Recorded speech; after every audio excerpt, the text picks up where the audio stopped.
I'm an empath myself. You know, I never want to make anyone feel like they're less than. So the way I felt, feeling so low to where I don't want to be alive, I never want to allow someone to feel like that out of the words that I speak over them. That's that voice in your head that doubts or that creates a story in your head when you feel like you enter a room and you feel different. That's the person I needed to deal with. So I had to learn to face that, reopen that, and learn about what I went through, what it made me feel. Primary school was a place where you hear those jokes about, oh, where's tea because the lights are out. They would laugh at my hair. That was like carpet to them. No one really wanted to be friends. My skin tone, my color, they would call it yuck. And they'll look at it like it's disgusting. I remember going into the principal's office and expressing to them that he called me the N-word. And they asked me, do I know what it means? My stupid answer was, it means all the swear words in the world. And she basically was like, yeah, it means this guy's a slave and he's second to you and that you're above him. I started to associate myself with that tag, that the N-word meant that I am second to a white man, but I let it happen because I felt that I needed friends, so I just laughed it off.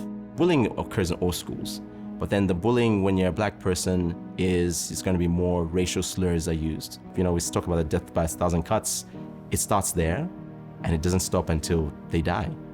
And so by the time they've left school, they've gone to university, this bright, happy black child is now this depressed, angry, anxious person. And then we wonder why.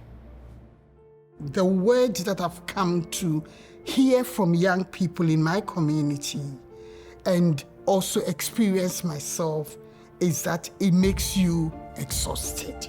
To determine your response to each and every incident of racism from the time you leave your front door to the time you get back home. The impact on self-esteem can be disastrous.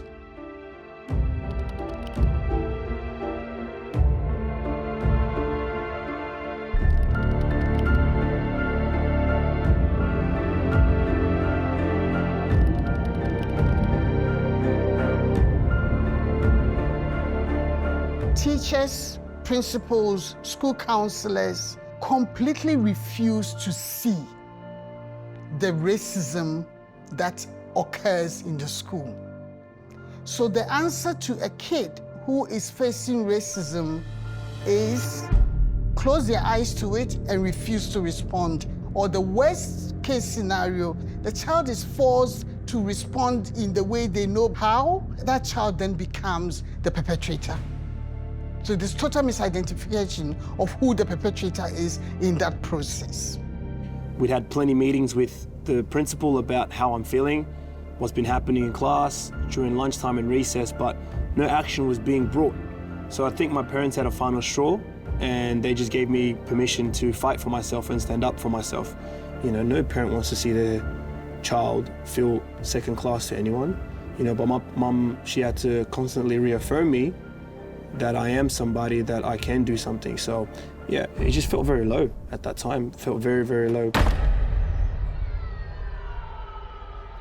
It was recess, so I go pick up my lunch order, ready to eat. You know, all the kids are playing, whatever, whatnot. I'm not included, it is what it is. So I sit down by myself and one of the handballs rolled over to where I was sitting. And I passed it to them and I said, I'm playing next. He said, you're not playing, and looked at my food and then he spat in my food as I'm eating it. I freeze for a moment. It's like you have flashbacks of everything that you have been going through. For me, I used to start crying, so tears would come down my eyes. That's the sadness coming out, because if you keep poking at a bear, eventually the bear will react. So I eventually reacted because that was my final straw.